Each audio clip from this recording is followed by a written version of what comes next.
Hello guys, welcome to my channel. आज हम देखेंगे section 15 sub clause D of suspect relief act, जिसमें remainder man का mention हुआ है। रिमाइंडर मैन के बारे में कहा गया है। तो रिमाइंडर मैन क्या होता है ये हम देखेंगे। पहले तो उसकी डेफिनेशन देखेंगे। तो remainder man is a person who inherits property or is entitled to inherit property upon the termination of life estate in favor of other person।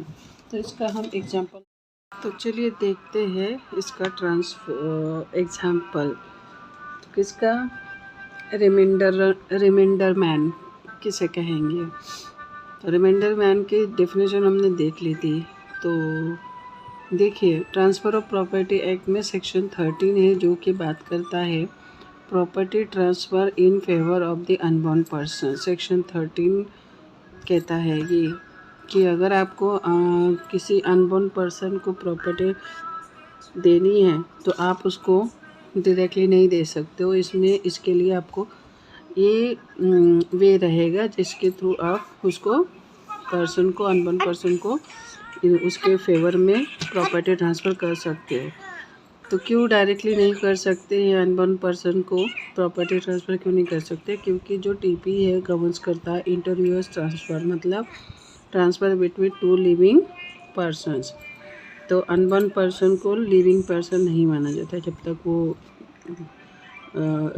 until and unless he comes out of the womb of the mother, उसके बाद ही माना जाता है कि वो उसका जन्म हो गया है। तो उस ठीक है।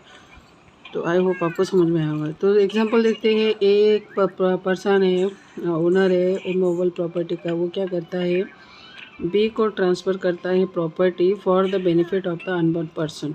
ये कहता है बी को, जब बी को प्रॉपर्टी ट्रांसफ़र करता है और कहता है बी को कि जब तक जो सी है, जो अनबॉर्न है, जब वो बॉर्न हो जाएगा तब तक ये प्रॉपर्टी तुम्हारे पास रहेगी। ठीक है।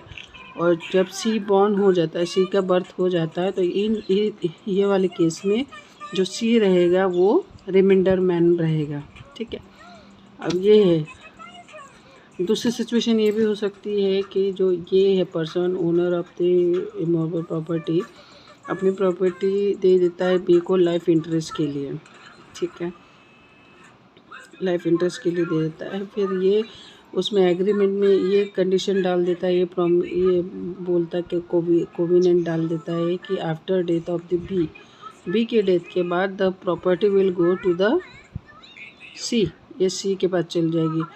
तो इसके मरने के बाद जो सी बचा रहेगा ये होगा रिमाइंडर मैन। तो आई होप आपको समझ में आया होगा कि रिमाइंडर मैन कौन होता है। ठीक है।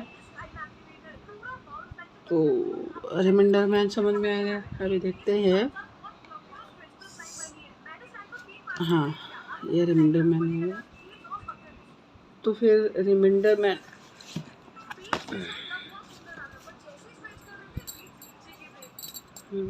हो गया।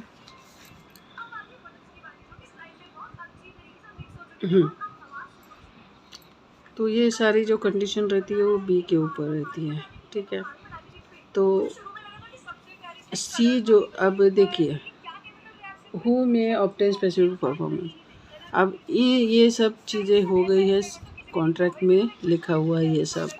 अगर कॉन्ट्रैक्ट का ब्रीच करता है बी पर्सन, ठीक है, एक तो क्या होता है, बी को ये बताया जाता है कि जब सी बॉर्न हो जाएगा तब जो प्रॉपर्टी बी के फेवर में ट्रांसफ़र हुई है वो उसको ट्रांसफ़र कर देगा, इसके नाम एब्सोल्यूट ट्रांसफ़र करेगा सी के। लेकिन जो बी है वो ऐसा करता नहीं है, कंडीशन को ब्रीच कर देता है और सी बॉर्न भी हो जाता है, मेजर भी हो जाता है। ठीक है, या फिर माइनर रहता है, बॉर्न उसका जन्म हो जाता है, फिर भी बी जो है पर्सन उसको प्रॉपर्टी नहीं देता है। तो जो सी के लीगल गार्डियन होते हैं, लीगल गार्डियन होंगे, वो उसको बी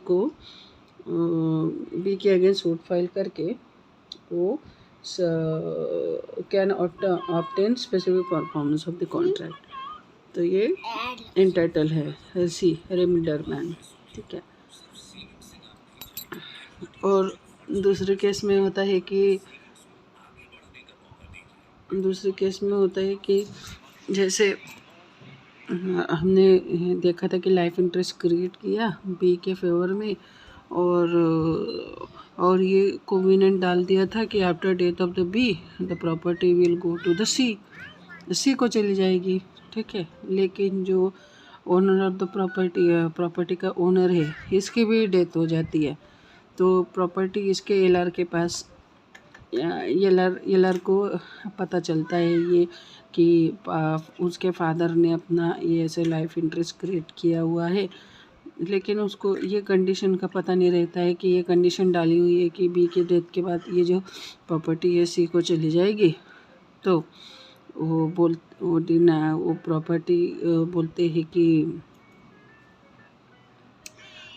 हमारी ये प्रॉपर्टी है, हम नहीं देंगे आपको, तो वो क्लेम करते हैं टाइटल। तो फिर सी इस सिचुएशन में सूट फाइल करके बोलता है कोर्ट में कि नहीं, ये प्रॉपर्टी के